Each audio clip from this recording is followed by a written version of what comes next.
Alright, what's up, guys, and welcome to another debate. Today we have Harrison and Jacob debating healthcare and which system is the best. So you guys can introduce yourselves and then tell us your ideal healthcare system, or if you have an opening statement, say it now. Yeah, my name's All right, Har. Do you want to start? I can go. It you doesn't can go. matter. You can go. It's Okay. fine. So my name's Harrison. I'll be defending Medicare for all, and my opening statement would be this: I think we can both agree that the U.S. is in a healthcare crisis that's rather undebated. We just have disagreement in how we go about fixing this. I'm of the belief that a single-payer healthcare system like Medicare for all is the best way to go about reducing costs. I also think a lot of the dogma about Medicare for all reducing quality and increasing wait times is baseless. Medicare for all would also be very beneficial to the American labor market. Meanwhile, the right wing solution to our healthcare is built upon a false premise that somehow the industry of healthcare can be fixed by market forces, or that market forces can even be applied to healthcare. That's it. All right, so I'm Jacob. I'm a right libertarian, and so my sort of solution to healthcare would basically be undo everything that got it screwed up in the first place, starting in 1904 and ending in, well, actually we're still continuing in what's causing our rising administrative costs and what made our hospitals per capita to be 1/3 of it was in 1904, and essentially what's been screwing over our healthcare system in the first place, which is the government and lobbying and crony capitalism. And I don't think that universal health care is the way to go, because I just don't think it's I don't think it's right to take someone's money and use it to pay for someone else's health care, and B, I do think it does create some waiting times at certain countries. It's going to cost a lot of money. We already pay the most per capita among any other nation, and we haven't gotten much to see for it. Yeah, I mean, if we want to start the debate now, I Yeah. don't see how a market can function in healthcare because a market takes five things for it to be really be effective. One, consumers have sufficient information. Two, consumers need to be rational. Three, it needs to be easy for firms to enter the market. Four, large numbers of firms need to be providing the same product. And five, individual firms cannot be allowed to affect prices. This matches nothing in healthcare. Well, yeah, the problem that really screwed over our healthcare system and that caused a lot of the issues you're talking about, such as making it so that certain firms can affect the price completely, making it a lot harder for certain firms to join. All these kind of issues were caused by a lot of regulations starting in 1904, and it essentially started with the American Medical Association raising standards and costs and shutting down medical schools by order of the government. The government gave them monopoly on physician licensing, and then it continued down the road of extreme government regulation. We have need to certificate laws, which I bet you is one of the reasons we're so screwed at this time, because you're not allowed to build a hospital in any area unless your state approves of it and says that there is a need for that hospital, which means our supply is artificially lowered. Our administrative cost is one of the biggest burdens on American hospitals. It covers about 30%, and this can be decreased a lot by a lot of the deregulation I'm talking about. And secondly, we've had a history of, more going into the drug area, we've had a history of drug patents being introduced into the market, which are horrific. Now, generics, those are a lot more cheaper and they're much more market based, because that's actually what's bringing competition. The government should not be giving drug companies a monopoly on products like that. It should be free for competition.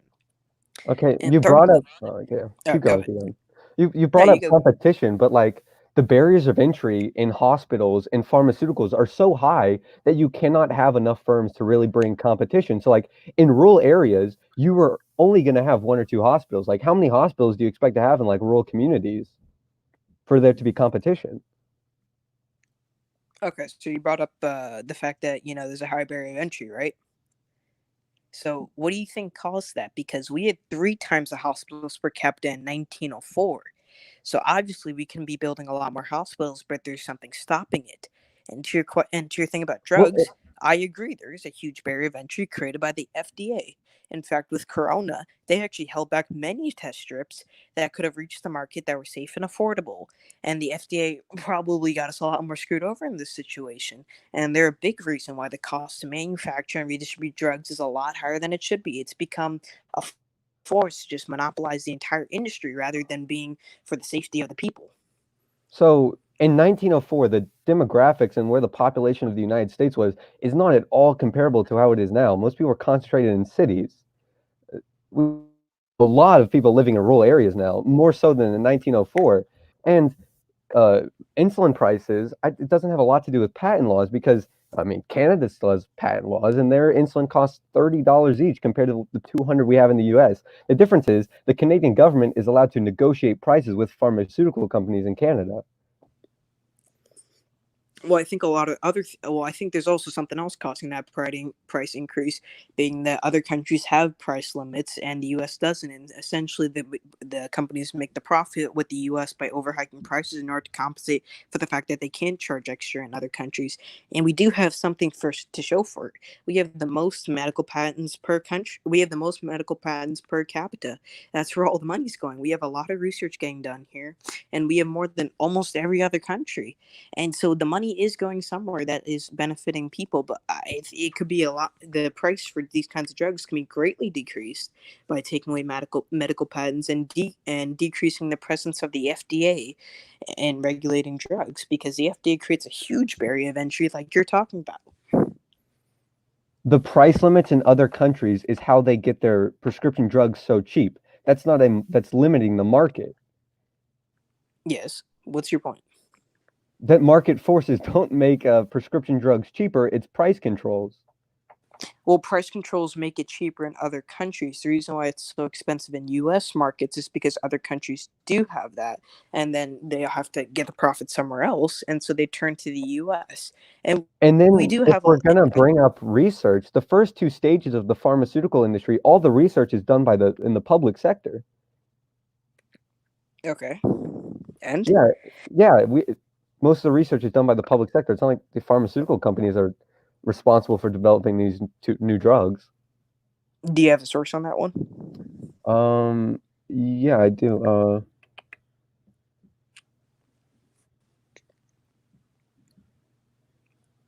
Yeah, between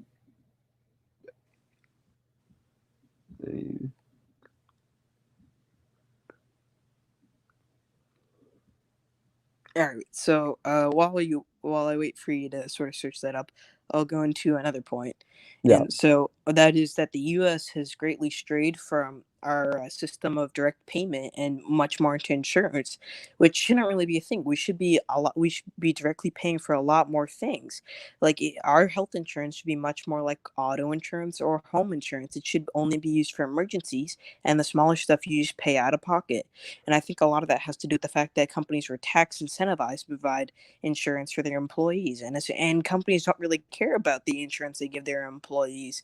And so if people got their own insurance and we moved to a much more direct pay system, we could have a lot lower costs. And if we removed a lot of the barriers of entries and got more hospitals in by getting rid of certificate to need laws and other such laws, then we could have a lot more affordable and then we could have a lot more affordable healthcare. But the problem was that companies started lobbying the government for more restrictions, and that's what got us to our screwed up system today. We had higher administrative costs throughout the century, and we had costs for hospitals increasing all around because of the fact that regulation was being passed using the top few companies as quote unquote models, and essentially they didn't have to do anything to comply with the regulation while it chokes out their competitors. So wait, what does regulation have to do with administrative costs? Because administrative costs is like billing, and we can see that Medicare has far lower administrative costs, and other countries with single-payer healthcare have much lower administrative costs too. Well, administrative costs can also be filling out paperwork, which is greatly increased through regulation, and also figuring out which patients go where, which is a part of insurance. Yeah, but And again, that ties. the single-payer plans have less administrative costs. Medicare's is about 2%. In other countries that have single payer, it's almost similar, except it is slightly decreased, but it is similar, I believe. It's lower in other nations. Hold on. I think I have something on So this right now. the administrative spending as a percentage of total healthcare expenditures in the U.S. it's 8.3%. In Norway, which has a single payer plan, it is 0.06. In Finland, Sorry, can you Sweden repeat that for a 1.6. second? Okay, so administrative spending as a percentage of total healthcare expenditures in 2016. The US is 8.3%. That's more than any other developed. Canada's is 2.7, the UK's is 2.2 flat, Norway's is 0.6, Finland is 0.8. So it is significantly higher in the US. Hold on. Let me see.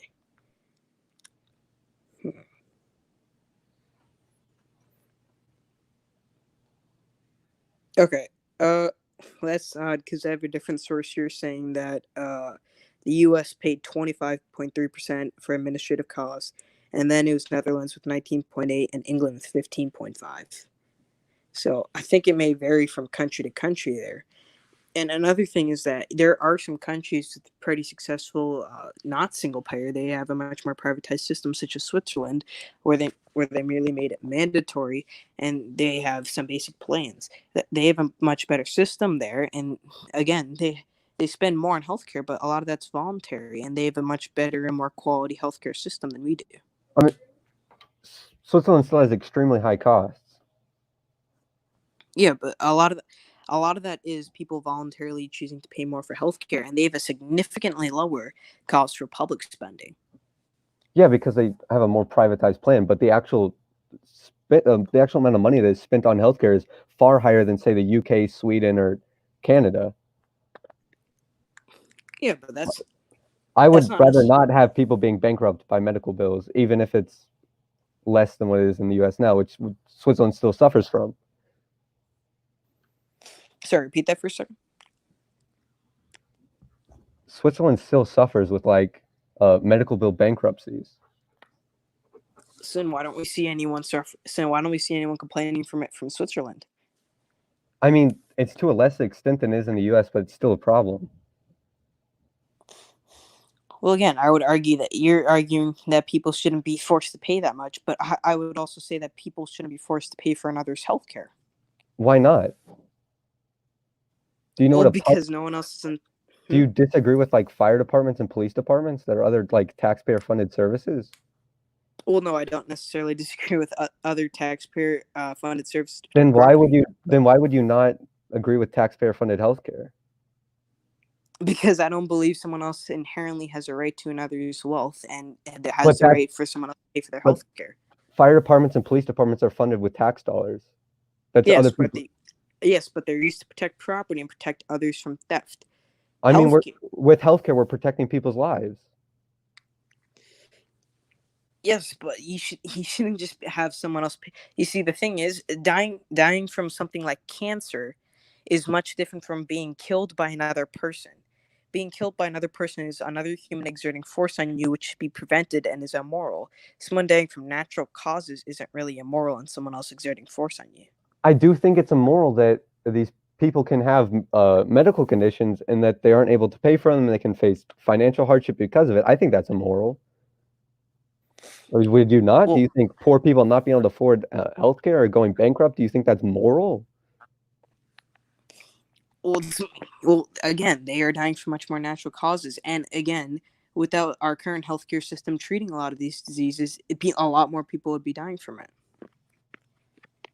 More people would not be dying if we increased access to health insurance. How do you figure that? Well, I never said that. I said that if we didn't have a lot of the current medications which came from our private system, a lot of more people would be dying from it. But I sent you the link in that every drug since 2016 has gotten NIH Let me funding. take a look. Yeah.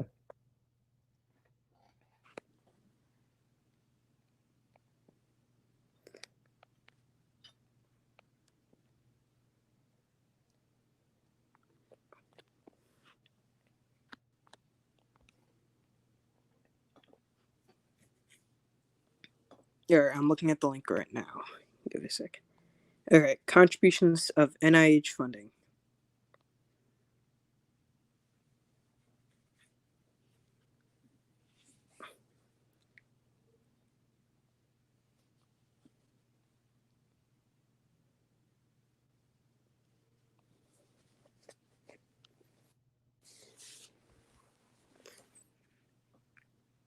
All right. So basically, it stated that public expenditures make up more. But again, like, what's the problem with trying a more deregulated route of it? I was just bringing that up because innovation is equally a result of the public sector as it is the private pharmaceutical companies. Okay, but what's wrong with taking away a lot of the issues that created a more expensive healthcare system? Because we have seen a decline of hospitals I, with more regulation. but I don't think it's because of the regulation, because if we look at more government-run healthcare plans, they don't have that problem of exceeding costs, yet they still have regulation. Like, Well, do you yes, think the but U.S. is the they most? have regulation.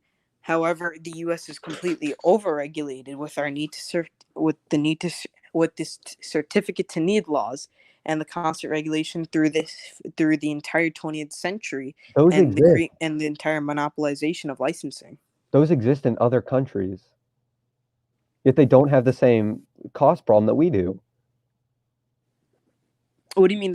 Yes, regulation does exist. Do you have Yeah, evidence that the same amount of regulation exists in other countries? I don't have any empirical data, but I would be shocked if the NHS, which is a fully government-run healthcare plan, has less regulation than America's privatized system. Well, again, they're running a government run system. However, Yeah, if there we would want a still be private system, regulation we on the. should. However, yeah, but they're running a government system. If I want a private system, and for our private system to actually work and succeed and have competition and have prices lowered, you need to take away a lot of the barriers of entry. You need to deregulate it and take away a lot of the things that are decreasing hospitals per capita. And you need to remove a lot of the thought process that insurance should be paid for through everything. That you should use insurance to pay for everything. And again, we don't pay for a lot of things. We like with home insurance and auto insurance, those are usually only for emergencies. However, with health insurance, it's being used to pay for everything, and that has to go with the fact that we incentivize employers to provide insurance for us through tax cuts. So, like I said at the start, the laws of a market don't apply in healthcare. Like, consumers aren't going to be educated; they're going to require professionals to make decisions for them. Like, if for clothes and food and whatnot, I can choose, whatever I want to buy at whatever price range I want. If I have a heart attack or if I have any kind of healthcare emergency, I'm going to the closest hospital that I can, and I'm going to do whatever the doctor prescribes me. It's not really a market setting we're talking about here. Well, that's not entirely true. There can be partially market settings, and there can be market settings a lot of times in healthcare. For example, for a regular checkup, you can gain information about the doctor you're going to by taking a look at their reviews and taking a look at where they went to college. However, I do agree for emergencies and when you don't really have an option at all, then there is no real market setting. However, I think that might be more of a different topic entirely because I feel like that's much more different from your everyday healthcare where it's more of checkups and elective surgeries. And another thing, that in a market, you're always going to have people who get priced out. Who gets priced out in a market healthcare plan? The impoverished. What do you mean? Oh, What do you mean by that? in all markets, there are people who get priced out and don't purchase from it. Mm-hmm. Yeah, there's gonna be people like that if we had a market healthcare system. They get priced out because in a Okay. market, you can't have everyone like buying into it. No, it just can't happen. Well, again, for the majority of people, I think that a privatized system would help them much more than a government-run system. And for the people that are left over, we have things such as food stamps, and we already have a system of Medicaid and Medicare, which already address some of these issues. Yeah, I would be for expanding Medicare to everyone. But you did bring up some problems you have with Medicare for all that I could address. So the increased cost. Now, there have been a lot of research into how much a single payer proposal would cost the U.S., and overwhelmingly, these studies show that we would be saving money. They would reduce national healthcare expenditures. So from what I've seen, it would cost around it would cost a few trillion. I think it was around like 5 trillion, I believe. Yeah, healthcare is very expensive, but when we talk about how much it would cost compared to the status quo, it's cheaper. So there was a meta-analysis of 22 of these studies, 19 of them showed immediate reductions in national healthcare expenditures. From when a country implemented Medicare for all and from when a country didn't? Or No, like before? these were analysis of proposed plans in the United States. Okay, so what you're saying is that a Medicare for all system would, decrease prices for everyone. From the studies that have been done on the issue, yeah, they overwhelmingly say national healthcare spending would be reduced. Well, again, that's your $5 trillion is almost doubling the size of the government. I don't think it's very feasible to be able to pay all that. But the total amount we would be spending on healthcare would be reduced.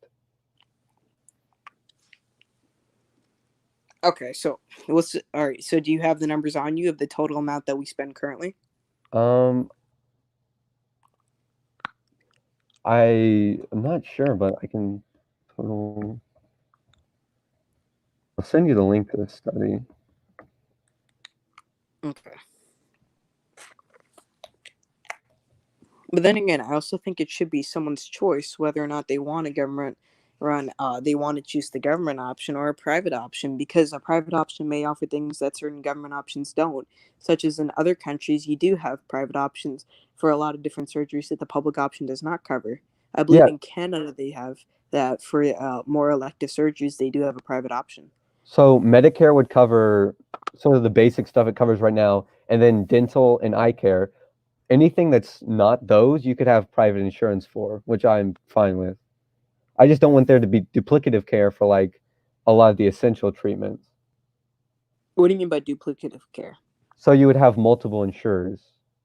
Oh, But so you don't want multiple insurers for one procedure? no, Well, because again, I because then want a much more direct pay system, people can and I then don't pay want their insurance to be way. used for a lot more stuff. Once you have duplicative care, people can pay their way to get better health care. I don't want that. I think we should ration care based on how much you need it, not based on how, big your wallet is. So, okay. But then who decides who gets to have the need, like The who decides who doctors, gets to take care of it first? The doctors? doctors, and yeah, professionals. Do you but okay, I was going to ask for numbers on something. Okay. So, I guess the main thing I would have against a more universal healthcare system is the fact that it massively inflates demand or quantity demanded without really increasing the supply at all. And I think that could lead to longer short waiting times. And you said before that it compared to other countries, the U.S. doesn't have much shorter waiting times. However, I think it'd be better analysis to see waiting times before and after this is implemented. So, well, the U.S. has had expansions in healthcare, and we have looked at the effects of the wait time. So, in 2006, Massachusetts had a large amount of healthcare reform. They now have the lowest rate of uninsurance. But after they expanded their healthcare, they did see a minor increase in wait times. But these increase in wait times were not enough to prevent hospitalizations. So, So, how I much don't of see an too much of a expansion of problem. healthcare was it? Um, And how long much more were the wait times? It was very minor. That's what the research found. But I think it really depends on how big the expansion is, because as we currently are, it would be an expansion to the entire United States, that's a lot more demand to cover, and that's a lot more people to treat. Yeah, but again, also when we did the ACA, we insured like some 15 million more people. We didn't see any increase in wait times from that. Well, arguably, it did increase prices for some people because of the fact that health insurance agencies had to start taking the burden of more expensive patients and more higher risk patients and placing them on others, and which I completely disagree with. It took away it took away a big financial incentive to be healthy. Wait, but you're against them insuring people with pre-existing conditions? No, that's not what I'm talking about. I believe there was But in aren't those the the high ACA. risk people? Hmm? Aren't those the high risk people? No, I believe there's something in the ACA that was talking about that was forcing health insurance companies to give it to force to it was forcing health insurance companies to charge everyone the same regardless of any conditions. Yeah, I'm not too sure on that, but I know that the ACA did insure like some 15 million more people, and we didn't have an increase in wait times. Well, that's because they did have to And pay for the insurance. the NHS is a national healthcare system that covers everyone. And when we look at the amount of time it takes to get an appointment, and we look at the amount of time it spends, people wait in emergency departments, it's less than the US. But do you have? It might be less than the U.S. for a number of factors, such as the fact that they have a much lower population to care for, and they might have more hospitals. But what you really need is something to show before and after. And is that the Massachusetts numbers you just sent? Wait, yeah, the one I sent a Okay. while ago was of the costs of it. Yeah. Let me get that. So when we look at the amount of time spent in an emergency department, 4 or more hours waited. In the US, it was 11.2%. In the UK, it was 7.9%. All right. So I'm looking at it right now. Oh, was that the method analysis study or the Massachusetts one? This was the meta-analysis of all the projections. Okay. I'd really love to see those Massachusetts numbers because I do find it a bit hard to believe that opening up health insurance to everyone wouldn't massively increase wait times.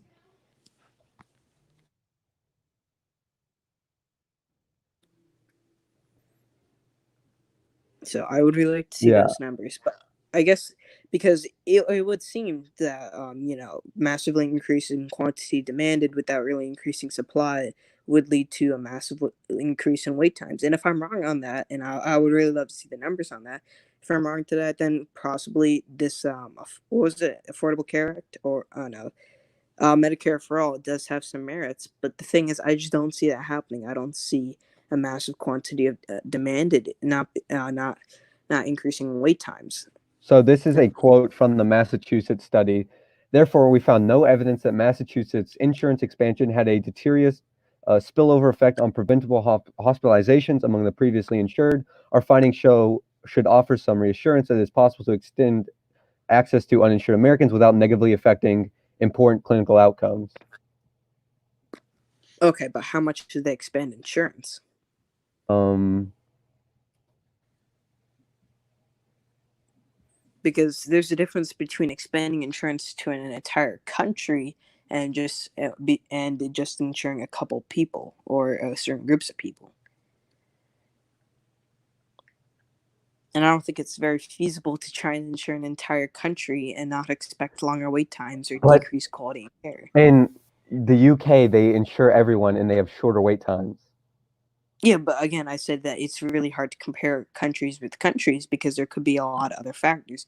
We can't just say because of the fact that they have, universal health care, that's why they have the same or But lower if wait time. if your argument is that it's the insuring of everyone that would lead to wait times, wouldn't a country that insures everyone have longer wait times? It would. You'd have to look at you'd have to look at a before and after analysis, and that's why I have a bit I of a think they problem with the introduced methods. the NHS in like 1948, so I don't think I'd have data on Yeah, that. so that'd be a little bit difficult, but it's an interesting concept for sure.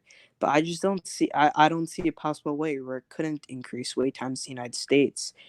I just don't think it's feasible to massively increase the demand like that and then not expect higher wait times and and lower quality of care. I mean, unless you're somehow increasing the supply of healthcare. Yeah, I mean, the Massachusetts, I think it was like they dropped the uninsurance rate by like 10% or something like that. Yeah, I feel like it'd be a lot different if you drop the uninsured rate to 0%. And I think we don't even have that many uninsured. I think we have about 8% left. Yeah, it is 8%, which is noticeably higher than any other nation on earth. Well, again, I don't think that not having insurance is a bad thing, and I think a lot less people should have Well, insurance for the fact. a big reason why the US has more competitive wait times is the fact that 44% of this country forgoes medical treatment because of costs. We have less Yeah, people I'm well aware. I've we seen have that we have statistic. yeah, we have less people seeking medical care, so we have less people waiting. Yeah, but again, I think we do need to look at what's made our healthcare so expensive, because it used to be $20, like our money $20 for a doctor's checkup, and that was without insurance or anything. Our insurance numbers massively jumped, and so did our costs. And I think we really have to look at what happened there. And I think a lot of the contributions are coming from employees choosing out someone's healthcare when really it's not their money and they don't really have their best interests at heart. I think tax incentives for that really has to go, and we need to move to a more direct pay system so that it's not really a matter of who has healthcare or not. It's just about creating competition between hospitals. And I agree there are some flaws, like what you stated, like if you are in a medical emergency, there's, I believe it's called inelastic demand, and hospitals can really charge you whatever you want. But I think that overall we can greatly decrease hospital costs and the cost for doctors visits and the cost for everything else by just simply taking away a lot of the things such as need certificate of need for hospitals, and also taking away the tax incentives for employers to pick out healthcare for their employees.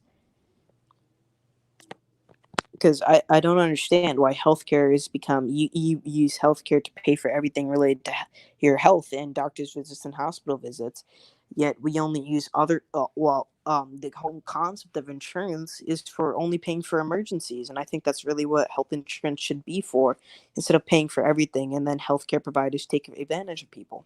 See, my problem is that these certificate of need laws, these regulations exist in other countries, substantially lower costs. So I don't think it's really fair to call them the Well, cause. it's because in other countries, right, they do have single payer, and so it's only, and this government are lowering the prices.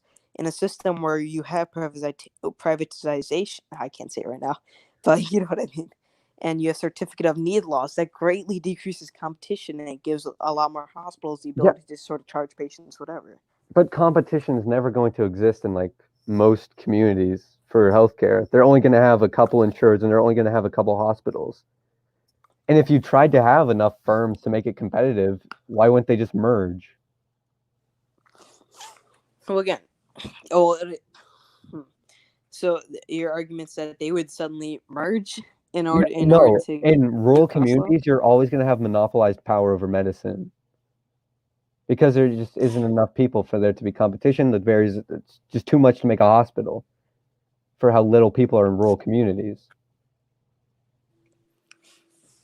Okay, but also there's also in rural communities a lot of places where where there's only like really one big supermarket. Why don't they charge a load for food? Because they could, because people need food to eat. I mean, yeah, I just it's not very comparable to healthcare, because when you go to a Well, supermarket, you're choosing, what goods you want at what price, what brand. It's not really comparable to a hospital. well, I'd say the comparison here is more about food is something you need to survive, and in a lot of areas Yeah, but there's only really when I go to a continue. supermarket, I can choose whatever I want. There's so many different brands. There's a lot of different price ranges. When I go to a hospital, I don't have that kind of choice. Well, when you go to a hospital, you get to choose your doctor and you get to choose your physician. Oh, you get to No, choose your physician. I mean, when you go to a hospital, you're pretty much sent to whatever doctor they have for you, and you're gonna Oh, do that's yeah, if and it's they're a gonna life do threatening whatever emergency. they're gonna do whatever treatment they prescribe you. It's not like you're gonna have a say in what treatment. Well, that's in a life threatening emergency, and that's what I think health insurance I should mean, really be for, not that if it is. even in non-life threatening situations, the doctor is still gonna be the one to give you the treatment. It's not like you have a choice over it. Well, yeah. Well, in non-life threatening situations, you can absolutely choose your doctor. No, but say Well, I have to go to a hospital for something that isn't life threatening, they're gonna give me one prescription for it, one treatment. okay. Yeah, that's not really a market. I'll go into a doctor and they're telling me what to do. Oh, I see what you're saying here. Well, well, you do have some say. You could just, not take that treatment, but I do understand that sometimes that's not an option. But I do see where you're coming from here, and I do see some of the positives about expanding care and whatnot. So I'll definitely look into. It's definitely a very interesting topic. You brought up some very interesting points here. Yeah. All right. Do Do we have you any have, more topics to well, cover? do you have any more issues with Medicare for all other than like wait times and cost? I had wait times and cost, and I think that was it. I think really what it comes down to is that I don't really think.